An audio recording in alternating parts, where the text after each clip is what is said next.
दोस्तों एक बार फिर से मैं आपके लिए RRB railway teacher recruitment 2025 online form apply process की अपडेट लेके आ चुके हैं।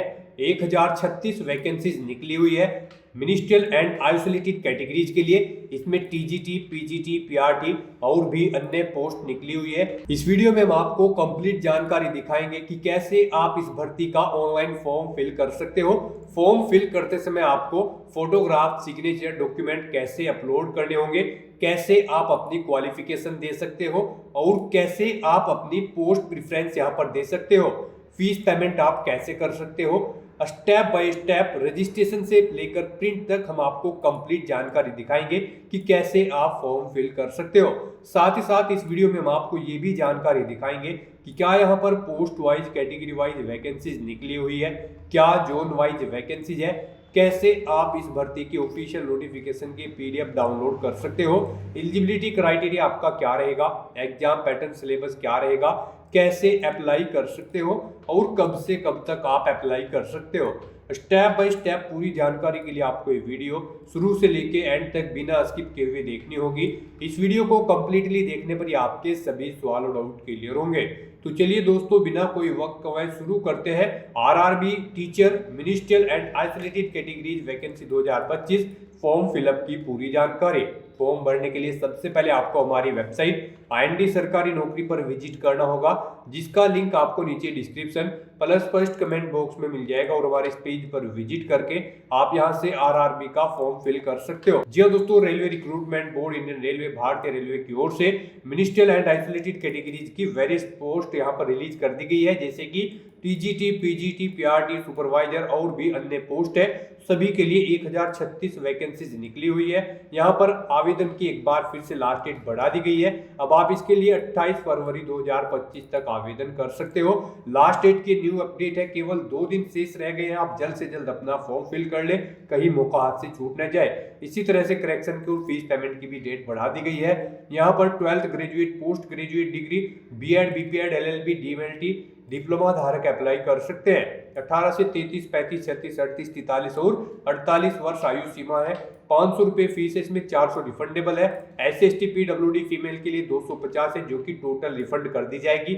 ऑनलाइन मोड से आप पेमेंट करोगे, ऑनलाइन ही आप अप्लाई कर सकते हो। ऑल इंडिया से अप्लाई कर सकते हो। इंडियन रेलवे.gov.in और rrbapply.gov.in पोर्टल के द्वारा आप अप्लाई कर सकते हो। Again last date extended notice PDF link पर क्लिक करके आप इसकी लास्ट डेट चेकआउट कर सकते हो, जो कि बढ़ा दी गई है। 28 फरवरी तक आप फॉर्म फिल कर सकते हो। इससे पहले 2 नोटिफिकेशन रिलीज हुए, तो वो भी आप चेकआउट कर सकते हो। देन उसके बाद ऑफिशियल नोटिफिकेशन पीडीएफ लिंक पर क्लिक करके आप इसकी पीडीएफ डाउनलोड कर सकते हो और कंप्लीट जानकारी चेकआउट कर सकते हो। जैसे कि यहाँ पर सबसे पहले आपको जनरल इंस्ट्रक्शंस दिए गए हैं, उसके बाद में एलिजिबिलिटी क्राइटेरिया की डिटेल, एज रिलैक्सेशन की आपको यहाँ पर जानकारी दे दी गई है, फीस पेमेंट की जानकारी, एग्जाम पैटर्न सिलेबस भी आपको डिटेल में दे दिया गया है। सिलेक्शन क्राइटेरिया के अंतर्गत आप पूरा पैटर्न भी यहाँ से वीडियो को पॉज करके रीड आउट कर सकते हो और इस पेज को नीचे स्क्रॉल डाउन करते हुए हाउ टू अप्लाई का प्रोसीजर रीड आउट कर सकते हो। इसमें आपको जानकारी दी गई है फोटोग्राफ, सिग्नेचर, डॉक्यूमेंट आप कैसे और कितने केबी में अपलोड कर सकते हो और इसी पीडीएफ के एंड में आपको वैकेंसीज की इंफॉर्मेशन, साथ ही साथ यहाँ पर salary information, age limit information और क्वालिफिकेशन की जानकारी दे दी गई है। यहाँ से आप सभी पोस्ट के लिए क्वालिफिकेशन मैच आउट कर सकते हो, देन उसके बाद अप्लाई कर सकते हो। और यहाँ पर आपको जोन वाइज, कैटेगरी वाइज भी वैकेंसीज दे दी गई है, ये भी आप चेकआउट कर सकते हो कि आरआरबी में कितनी वैकेंसीज निकली हुई है। तो अप्लाई ऑनलाइन करने से पहले आपको नोटिफिकेशन की पीडीएफ पूरा पढ़ना अनिवार्य है। इसको पूरा पढ़ने से ही आपके सभी सवाल डाउट क्लियर होंगे।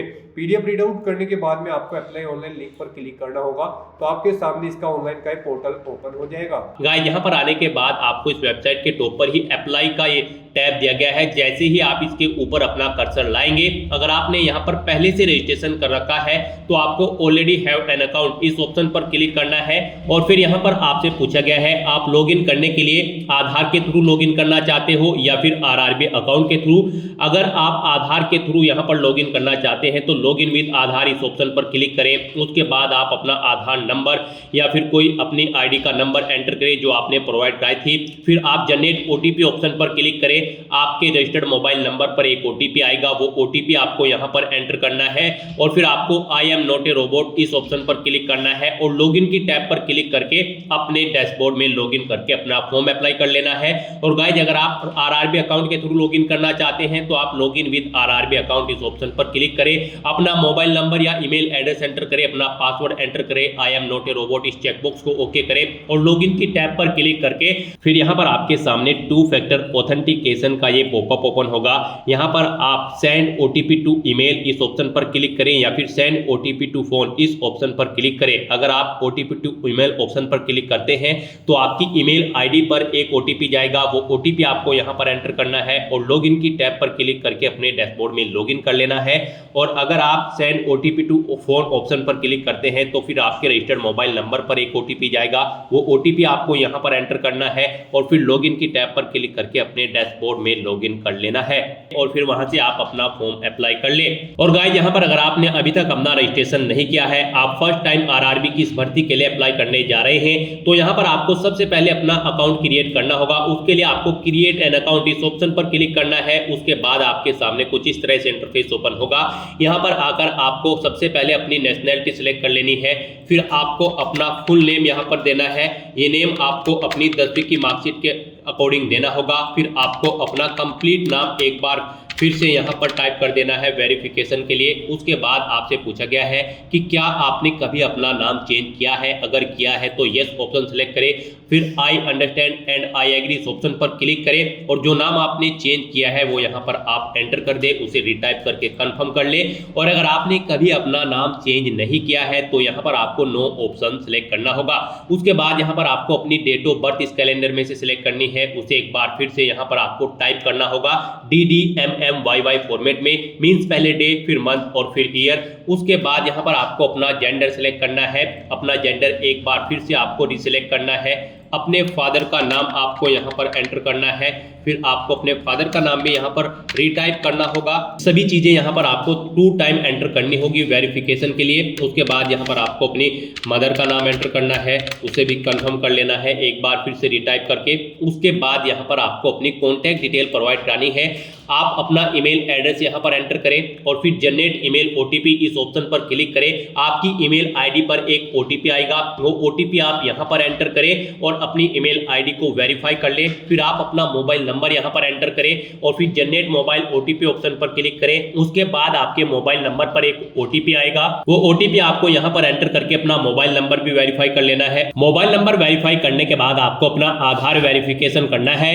आधार वेरिफिकेशन सेक्शन में आने के बाद सबसे पहले आपको इस चेकबॉक्स को ओके करना होगा। गाइस यहाँ पर RRB की सभी भर्ती के लिए आधार कार्ड वेरिफिकेशन मस्ट कर दिया गया है। अब आपको सभी भर्तियों में पार्टिसिपेट करने के लिए सबसे पहले अपना आधार कार्ड वेरीफाई करना होगा, अदरवाइज यहाँ पर आप RRB की भर्ती के लिए अप्लाई नहीं कर पाओगे। यहाँ पर कैंडिडेट के सामने आधार वेरिफिकेशन करते हुए प्रॉब्लम फेस हो रही थी, उनका हल यहाँ पर कर दिया गया है। RRB की तरफ से टेक्निकल प्रॉब्लम थी सर्वर की, उसे यहाँ पर सॉर्ट आउट कर दिया गया है।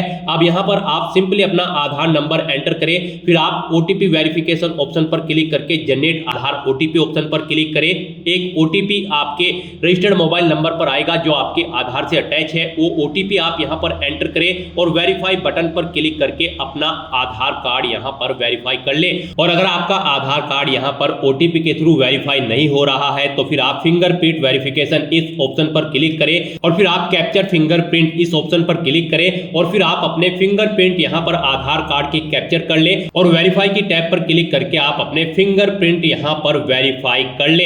इस तरह से आप अपना आधार कार्ड यहाँ पर अब 2 तरह से वेरीफाई कर सकते हो, OTP के थ्रू या फिर फिंगरप्रिंट के थ्रू। यहाँ पर ये ऑप्शन आपके सामने इसलिए लाए गए हैं क्योंकि यहाँ पर आधार कार्ड वेरिफिकेशन करते हुए कैंडिडेट के सामने प्रॉब्लम फेस हो रही थी। अब आप अपनी चॉइस के अकॉर्डिंग OTP के थ्रू या फिर फिंगरप्रिंट के थ्रू आधार वेरीफाई कर सकते हो। फिर यहाँ पर आपको अपना पासवर्ड क्रिएट करना है। पासवर्ड यहाँ पर आपका अल्फा न्यूमेरिक फॉर्मेट में होना चाहिए, मींस आपके पासवर्ड में कम से कम एक अपर केस कैरेक्टर, एक लोअर केस कैरेक्टर, एक इंटीजर नंबर और एक स्पेशल कैरेक्टर जैसे कि @ या फिर $, होना चाहिए।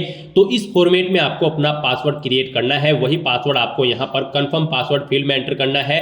उसके बाद आपको I am not a robot इस चेकबॉक्स को ओके करना है और फिर आपको preview and create an account इस ऑप्शन पर क्लिक कर देना है। उसके बाद आपका अकाउंट क्रिएट हो जाएगा। फिर आपको इस पेज को ऊपर स्क्रॉल करके लॉग इन हियर इस ऑप्शन पर क्लिक करना है और फिर यहाँ पर आपसे पूछा गया है आप लॉग इन करने के लिए आधार के थ्रू लॉग इन करना चाहते हो या फिर आरआरबी अकाउंट के थ्रू। अगर आप आधार के थ्रू यहाँ पर लॉग इन करना चाहते हैं तो लॉग इन विद आधार इस ऑप्शन पर क्लिक करें। उसके बाद आप अपना आधार नंबर या फिर कोई अपनी आईडी का नंबर एंटर करें जो आपने प्रोवाइड कराई थी। फिर आप जनरेट ओटीपी ऑप्शन पर क्लिक करें। आपके रजिस्टर्ड मोबाइल नंबर पर एक ओटीपी आएगा, वो ओटीपी आपको यहाँ पर एंटर करना है और फिर आपको I am not a robot इस ऑप्शन पर क्लिक करना है और लॉगिन की टैब पर क्लिक करके अपने डैशबोर्ड में लॉगिन करके अपना फॉर्म अप्लाई कर लेना है। और गाइज अगर आप आरआरबी अकाउंट के थ्रू लॉगिन करना चाहते हैं तो आप लॉगिन विद आरआरबी अकाउंट इस ऑप्शन पर क्लिक करें, अपना मोबाइल नंबर या ईमेल एड्रेस एंटर करें, अपना पासवर्ड एंटर करें, I am not a robot इस चेकबॉक्स को ओके करें और लॉगिन की टैब पर क्लिक करके फिर यहाँ पर आपके सामने 2 फैक्टर ऑथेंटिकेशन का ये पॉपअप ओपन होगा। यहाँ पर आप सेंड ओटीपी टू ईमेल इस ऑप्शन पर क्लिक करें या फिर सेंड ओटीपी टू फोन इस ऑप्शन पर क्लिक करें। अगर आप ओटीपी टू ईमेल ऑप्शन पर क्लिक करते हैं तो आपकी ईमेल आईडी पर एक ओटीपी जाएगा, वो ओटीपी आपको यहाँ पर एंटर करना है और लॉगिन की टैब पर क्लिक करके अपने डैशबोर्ड में लॉगिन कर लेना है। और अगर आप send OTP to phone option पर क्लिक करते हैं तो फिर आपके रजिस्टर्ड मोबाइल नंबर पर एक ओटीपी जाएगा, वो ओटीपी आपको यहाँ पर एंटर करना है और फिर लॉगिन की टैब पर क्लिक करके अपने डैशबोर्ड में लॉगिन कर लेना है और फिर वहां से आप अपना फॉर्म अप्लाई कर ले। अब यहाँ पर आपका डैशबोर्ड ओपन हो चुका है। अब यहाँ पर आकर आपको ऑनलाइन एप्लीकेशन की टैब पर क्लिक कर देना है या फिर टॉप पर जो आपको ये ऑनलाइन एप्लीकेशन की टैब दी गई है आप इस पर क्लिक कर दें। उसके बाद आपके सामने कुछ इस तरह से इंटरफेस ओपन होगा। अब यहाँ पर आपको सबसे पहले बोर्ड सिलेक्ट कर लेना है, किस बोर्ड के लिए आप अप्लाई करना चाहते हैं। आप अपनी चॉइस के अकॉर्डिंग कोई भी रेलवे रिक्रूटमेंट का बोर्ड सेलेक्ट करें, फिर आप इस चेकबॉक्स को ओके करें और नेक्स्ट ऑप्शन पर क्लिक कर दें। फिर आपके सामने आपका फॉर्म ओपन हो जाएगा। यहाँ पर कुछ चीजें आपकी ऑटोमेटिकली फिल कर दी गई है जो आपने रजिस्ट्रेशन टाइम पे प्रोवाइड कराई थी। बस यहाँ पर अब आपको अपना मैरिटल स्टेटस सिलेक्ट करना है, अपना रिलीजन सिलेक्ट कर लेना है, अपनी मातृभाषा आपको सिलेक्ट कर लेनी है, एग्जाम की लैंग्वेज आपको सिलेक्ट कर लेनी है, किस लैंग्वेज में आप अपना एग्जाम पेपर चाहते हैं। फिर आपकी बॉडी पर कहीं कोई कट या तिल का निशान है तो उस पैलेस का नाम आप एंटर कर दे। एक से ज्यादा जगह आपकी बॉडी पर कोई कट या तिल का निशान है तो उस दूसरे पैलेस का नाम आप एंटर कर दे, नहीं है तो नो मार्क आप एंटर कर दे। उसके बाद यहाँ पर आपको अपनी कम्युनिटी सिलेक्ट कर लेनी है, फिर आपको अपनी कास्ट का नाम एंटर कर देना है, कम्युनिटी सर्टिफिकेट नंबर आपको एंटर कर देना है। उसके बाद आपको आपका कम्युनिटी सर्टिफिकेट किस अथॉरिटी ने प्रोवाइड कराया है वो आपको यहाँ पर पोस्ट सिलेक्ट कर लेनी है। फिर आपको इश्यूइंग स्टेट सिलेक्ट कर लेना है, किस स्टेट का आपका यहाँ पर कम्युनिटी सर्टिफिकेट है वो स्टेट आप सिलेक्ट करें। फिर कम्युनिटी सर्टिफिकेट आपको किस डेट को इशू हुआ है वो डेट आप सिलेक्ट करें इस कैलेंडर में से। फिर यहाँ पर आपसे पूछा गया है कि क्या आप एग्जाम के लिए फ्री ट्रैवल पास चाहते हैं, अगर चाहते हैं तो यस करें, नहीं चाहते हैं तो नो ऑप्शन सिलेक्ट कर ले। उसके बाद यहाँ पर आपको अपना नियरेस्ट रेलवे स्टेशन का नाम एंटर कर देना है। फिर यहाँ पर आपको अपना वैलिड कास्ट सर्टिफिकेट अपलोड कर देना है। आपको अपलोड डॉक्यूमेंट इस ऑप्शन पर क्लिक करना है, फाइल को सिलेक्ट कर लेना है और अपना कास्ट सर्टिफिकेट यहाँ पर अपलोड कर देना है। आपका कास्ट सर्टिफिकेट का मैक्सिमम साइज 500 KB रखा गया है और ये PDF फॉर्मेट में होना चाहिए, मींस आपकी फाइल का साइज 500 KB से कम होना चाहिए। उसके बाद यहाँ पर आपको अपना पोस्टल एड्रेस की डिटेल प्रोवाइड करानी है। यहाँ पर आप अपना प्रेजेंट एड्रेस एंटर करें, फिर आप अपना परमानेंट एड्रेस एंटर करें और अगर आपका परमानेंट एड्रेस आपके प्रेजेंट एड्रेस के अकॉर्डिंग सेम है तो आप यहाँ पर tick if permanent address is same as present address इस चेकबॉक्स को ओके कर दें। ऑटोमेटिकली आपका परमानेंट एड्रेस आपके प्रेजेंट एड्रेस के अकॉर्डिंग फिल हो जाएगा। इन सभी डिटेल्स को फिल आउट करने के बाद आपको सेव के इस बटन पर क्लिक करना है, अपनी सभी डिटेल्स सेव कर देनी है और फिर आपको नेक्स्ट ऑप्शन पर क्लिक कर देना है। नेक्स्ट आपसे पूछा गया कि क्या आप ई सर्विसमैन है, अगर हैं तो यस ऑप्शन सेलेक्ट करें और फिर उसकी डिटेल दे, नहीं है तो आपको नो ऑप्शन सेलेक्ट कर लेना है। उसके बाद आपसे पूछा गया है कि क्या आप बेंचमार्क डिसेबिलिटी कैंडिडेट हैं, अगर हैं तो यस ऑप्शन सेलेक्ट करें और फिर उसकी डिटेल दे, नहीं है तो आपको नो ऑप्शन सेलेक्ट कर लेना है। उसके बाद आपसे पूछा गया है कि क्या आप EBC सर्टिफिकेट होल्डर कैंडिडेट हैं, अगर हैं तो यस करें और उसकी डिटेल दे, नहीं है तो नो ऑप्शन आप सेलेक्ट कर लें। उसके बाद फिर आपसे पूछा गया है कि क्या आप इंडियन रेलवे के एम्प्लॉय हैं, अगर हैं तो यस ऑप्शन सेलेक्ट करके उसकी डिटेल दें, नहीं है तो आप नो ऑप्शन सेलेक्ट कर लें। फिर यहाँ पर आपसे पूछा गया है कि क्या आप करंट में किसी डिपार्टमेंट या ऑर्गेनाइजेशन में कार्यरत है, किसी सेंट्रल गवर्नमेंट की जॉब में या फिर स्टेट गवर्नमेंट की जॉब में या फिर किसी पब्लिक सेक्टर में आप कार्यरत हैं, अगर हैं तो ऑप्शन सेलेक्ट करें और फिर उसकी डिटेल दें और अगर नहीं है तो आपको नॉट एप्लीकेबल ऑप्शन सेलेक्ट कर लेना है। नेक्स्ट यहाँ पर कैंडिडेट को अपनी बैंक डिटेल प्रोवाइड करानी है, यहाँ पर आपकी फीस रिफंड की जाएगी। जो फीस है यहाँ पर आपकी वो रिफंड की जाएगी। अनरिजर्व ओबीसी कैंडिडेट को 500 रुपये फीस जमा करानी है, 400 रुपये उनकी फीस रिफंड कर दी जाएगी। SC ST PWD और फीमेल कैंडिडेट को 250 रुपये फीस जमा करानी होगी, 250 के 250 रुपये उनके यहाँ पर रिफंड करा दी जाएंगे। उसके लिए यहाँ पर आपको अपनी बैंक डिटेल प्रोवाइड करानी है। सबसे पहले यहाँ पर आपको अपना नाम देना है, अकाउंट होल्डर का नेम, जो नाम आपका अकाउंट में है वो आप एंटर करें। फिर यहाँ पर अपना अकाउंट नंबर एंटर करें, उसे कंफर्म करें। फिर अपना बैंक का IFSC कोड एंटर करें। IFSC कोड एंटर करने के बाद आपको कंफर्म बटन पर क्लिक करना है। फिर आपके बैंक का नाम और उसका एड्रेस ऑटोमेटिकली यहाँ पर फिल हो जाएगा। फिर यहाँ पर आपको सेव के इस बटन पर क्लिक करना है, अपनी सभी डिटेल को सेव कर देना है और नेक्स्ट ऑप्शन पर फिर आपको क्लिक करना है। नेक्स्ट यहाँ पर आपको अपनी एजुकेशनल क्वालिफिकेशन की डिटेल प्रोवाइड करानी है। गाइस यहाँ पर सबसे पहले आपको अपनी 10वीं क्लास की डिटेल प्रोवाइड करानी है, ये मस्ट है। यहाँ पर आपको एडिट के ऑप्शन पर क्लिक करना है। फिर यहाँ पर आपको अपनी qualification matriculation SSLC automatically select मिल जाएगी। उसके बाद आपको अपना स्टेट सिलेक्ट करना है, डिस्ट्रिक्ट सिलेक्ट करना है, बोर्ड का नाम देना है जिससे आपने अपनी 10वीं क्लास पास आउट की है, डेट ऑफ पासिंग आप सिलेक्ट करें इस कैलेंडर में से, अपना 10वीं का रोल नंबर एंटर करें और फिर आप यहाँ पर अपना 10वीं का जो सर्टिफिकेट है उसका सीरियल नंबर आप यहाँ पर एंटर कर दें और अपडेट की इस बटन पर क्लिक करके अपनी डिटेल को अपडेट कर दें, ऐड कर दें। फिर यहाँ पर आपको क्वालिफिकेशन के मल्टीपल ऑप्शंस दिए गए हैं। आपने जो भी क्वालिफिकेशन कर रखी है उसकी डिटेल आप यहाँ पर सेम ऐसे ही प्रोवाइड करा सकते हैं। जैसे कि अगर आपने 12 प्लस 2 स्टेज और इट्स इक्विवेलेंट यानी कि आपने 12वीं क्लास पास आउट की है या फिर इसके इक्विवेलेंट, तो आप ऑप्शन सेलेक्ट करें। यहाँ पर आप अपना डिसिप्लिन या सब्जेक्ट सेलेक्ट करें, किस डिसिप्लिन में आपने अपनी 12वीं क्लास पास आउट की है, साइंस या फिर साइंस फिजिक्स एंड केमिस्ट्री या फिर एनी डिसिप्लिन। उसके बाद आप अपना स्टेट सेलेक्ट करें। स्टेट सेलेक्ट करने के बाद आप अपना डिस्ट्रिक्ट सेलेक्ट करें। फिर यहाँ पर आप बोर्ड का नाम दें, किस बोर्ड से आपने अपनी 12वीं क्लास पास आउट की है, डेट ऑफ पासिंग सेलेक्ट करें, अपनी परसेंटेज यहाँ पर आप एंटर करें, कितने % मार्क्स आपने ऑब्टेन किए हैं। फिर यहाँ पर आपको मीडियम ऑफ प्रोफिशिएंसी सिलेक्ट कर लेनी है, किस लैंग्वेज में आपकी प्रोफिशिएंसी है आप ऑप्शन सेलेक्ट करें। मल्टीपल ऑप्शन आप यहाँ पर भी सिलेक्ट कर सकते हैं। उसके बाद यहाँ पर आपसे पूछा गया है कि क्या आपको कंप्यूटर एप्लीकेशन की नॉलेज है, अगर है तो यस करें और फिर ऐड के इस बटन पर क्लिक करके अपनी डिटेल आप ऐड कर दें। इस तरह से आपकी 12वीं क्लास की डिटेल भी ऐड हो जाएगी। फिर यहाँ पर आपको अपनी पोस्ट के अकॉर्डिंग अपनी क्वालिफिकेशन ऐड करनी है। गाइस यहाँ पर आपको क्वालिफिकेशन के मल्टीपल ऑप्शन दिए गए हैं। इसके लिए आप ऑफिशियल नोटिफिकेशन की PDF पर आए, यहाँ पर आप पेज नंबर 57 पर जाएं। यहाँ पर आपको पोस्ट वाइज क्वालिफिकेशन की डिटेल प्रोवाइड कराई गई है। यहाँ पर जैसे कि हमने आपको पहले ही बताया है, यहाँ पर वेरियस पोस्ट है मिनिस्ट्रियल एंड आइसोलेटेड कैटेगरीज के अंतर्गत। यहाँ पर पोस्ट ग्रेजुएट टीचर की इस पोस्ट के लिए आपके पास मास्टर डिग्री होनी जरूरी है किसी रिकॉग्नाइज्ड यूनिवर्सिटी से, प्लस BEd की डिग्री होनी चाहिए, प्लस आपके पास प्रोफिशिएंसी होनी चाहिए हिंदी और इंग्लिश लैंग्वेज की। तो यहाँ पर आप अपनी एजुकेशनल क्वालिफिकेशन की डिटेल पोस्ट वाइज चेकआउट कर सकते हैं और इसके अकॉर्डिंग आपको अपनी क्वालिफिकेशन सेलेक्ट करके डिटेल प्रोवाइड करानी है। पोस्ट ग्रेजुएट टीचर के लिए यहाँ पर सब्जेक्ट वाइज भी डिटेल प्रोवाइड कराई गई है, जैसे कि post graduate teacher commerce, post graduate teacher Hindi, post graduate teacher political science. आपको यहाँ पर सब्जेक्ट वाइज आपकी क्वालिफिकेशन दी गई है। आप यहाँ से अपनी क्वालिफिकेशन चेकआउट करें, पर्टिकुलर पोस्ट की क्वालिफिकेशन आप यहाँ से चेकआउट करें। जिस भी पोस्ट के लिए आप अप्लाई करना चाहते हैं उसके सामने की क्वालिफिकेशन यहाँ पर क्वालिफिकेशन के सेक्शन में आकर आप चेकआउट करें और फिर उसी के अकॉर्डिंग यहाँ पर आप अपनी क्वालिफिकेशन की डिटेल प्रोवाइड करा दें। यहाँ पर आपको मल्टीपल ऑप्शंस दिए गए हैं आपकी क्वालिफिकेशन ऐड करने के लिए। आपके पास जो भी क्वालिफिकेशन है वो यहाँ पर आप सिलेक्ट करें और अपनी डिटेल प्रोवाइड कराएं, जैसे कि teacher eligibility test TET option अगर आप सिलेक्ट करते हैं तो यहाँ पर आपको डिसिप्लिन सिलेक्ट करनी है TET, स्टेट सिलेक्ट करना है किस स्टेट से आपने अपनी TET कंप्लीट की है, डिस्ट्रिक्ट सेलेक्ट करें। फिर यहाँ पर आप कॉलेज या यूनिवर्सिटी का नाम दें। उसके बाद यहाँ पर पासिंग डेट आप इस कैलेंडर में से सिलेक्ट करें, अपनी परसेंटेज एंटर करें और ऐड के इस बटन पर क्लिक करके अपनी क्वालिफिकेशन आप पोस्ट की रिक्वायरमेंट के अकॉर्डिंग 1 by 1 करके यहाँ पर ऐड कर दें। फिर यहाँ पर आपको अपनी एक्सपीरियंस की डिटेल प्रोवाइड करानी है। गाइस यहाँ पर आपको पूछा गया है नेचर ऑफ एक्सपीरियंस आपका क्या है। आप यहाँ पर ऑप्शन सेलेक्ट करें, standing practice as a plead at bar. आपको जो भी यहाँ पर एक्सपीरियंस है आप अपनी चॉइस के अकॉर्डिंग ऑप्शन सेलेक्ट करें।